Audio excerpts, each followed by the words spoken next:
Pira fashagia kwa Simeon akatra santre yagia wapi pira wachora stadri ishuti yeriko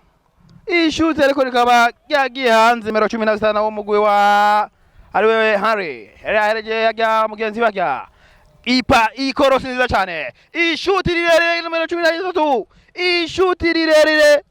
yarate ishuti nziza educator yareje ngaha Kevin Bizimana yareje kwa asubije kwa Bizimana asubije kwa Masudi asubije kwa Bizimana ateye umupira murebe arabagazi we mpira kwa fashana uyu numero 14 kwa Benjamin Kasongo arakora ikosa uno mukinyi wa Charubusa kubundi hagati y'imigwi ya Buja City hamwe na Aigle Noir Fighter arate Evra aragombatere Evra aratesho igisindo cha mbere hano ku kibuga c'Intwari igisindo kufra nziza cyane itewe n'uyu mukinyi w'inyuma w'umugwi wa Aigle Noir Fighter ariwe Evra teshuti ndende cyane umunyegori kudra kinyiba Abdul ake yaje mugenzi we hano ariwe umukinyi vitara neza cyane ahe Janvier asubije ngaha kwa Ramadan asubije ngaha kwa mugenzi we TikTok nziza cyane Emmanuel ateye umupira muremure ari abagenzi we yaga Janvier ateye umutwe ariko umupira ugafasha akana Kimana Tresor ahereje mugenzi we Evra ahereje Janvier ateye centre ari abagenzi we ariko Blanchard akinye neza cyane hajya umupira ugafasha na Blanchard kizingeza umugwi ya Gasongo centre nziza cyane igisindo cya kabiri ariko wapi ndaruwe Chiza ateye umupira muremure agara abagenzi we ariko umupira kwa Emmanuel ateye umupira muremure araba Edward asubije kwa Fabrice asubije kwa Edward ahereje Ramazan ateye centre penalty hano y'uyu mugwi wa Buja City igira kane ya Primus League Burundi inge turabekeza kuva mwaga muno mukinyi Edward nagobatere igisindo cyiza cyane igisindo hano kinjira uyu mukinyi Edward ariko atamba neza hajya n'abagenzi we hajya igisindo cy'uyu mugwi wa Buja City igisindo kimwe Aigle Noir igisindo kimwe piro kafasha na Kevin Bizimana asubije kwa Ndize Aime Fares ateye umupira muremure yajya Seburiba haye mugenzi we asubije TikTok nziza cyane ariko ikosa akaba umupira ku metero 6 arateye umupira muremure yajya abagenzi we umutwe muremure yajya ariko Kasongo igisindo musore Simeon aratanze igisindo aratetse umufuhano ku kibuga c'Intwari igisindo cya kabiri cy'uyu mugwi wa Aigle Noir Fighter afasha n'abakinyi ba Buja City Fabrice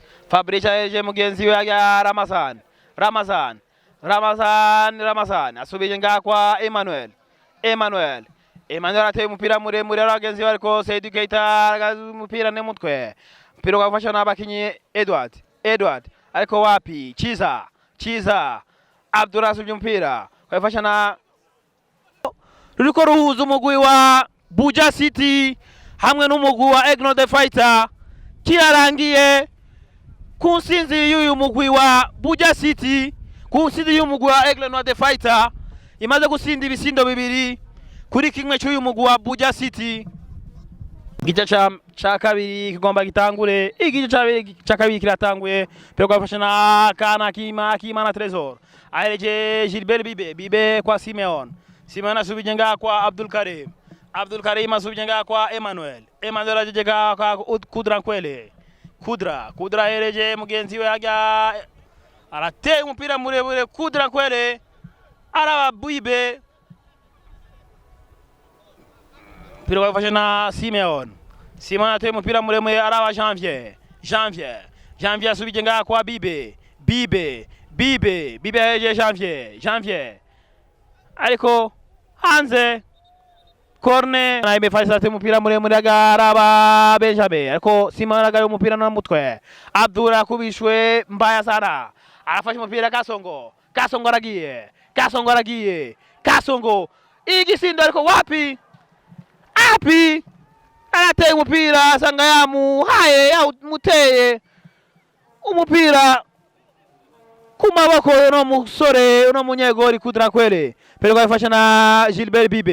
Bibe arahaye Akimana Tresor ariko Wanchad, pero kwafasha na Emmanuel ahereje mugenzi we ajya ya Ramazan ahereje Pasia arateye arahaye Edward arateye centre nziza cyane ajya ariko Blanchard arasubije umupira. Pasia ahereje Sizinga ya Fabrice Ramazan ahereje mugenzi we ajya Pasia ahereje umupira ariko Simeon ahereje mugenzi we Bibe arateye shuti hejuru yarateye shuti, pero kwafasha na Akonkwa ariko Sizinga ya Fabrice afize umupira asubije inyuma ajya kwa Abdul Karim asubije nga kwa Simeon asubije kwa Abdul Karim ateye umupira muremure. Abdul Karim agaraba mugenzi we Bibe niwe afise umupira. Gilbert Bibe ahereje kwa Abdul aragiye arateye centre nziza cyane ko wapi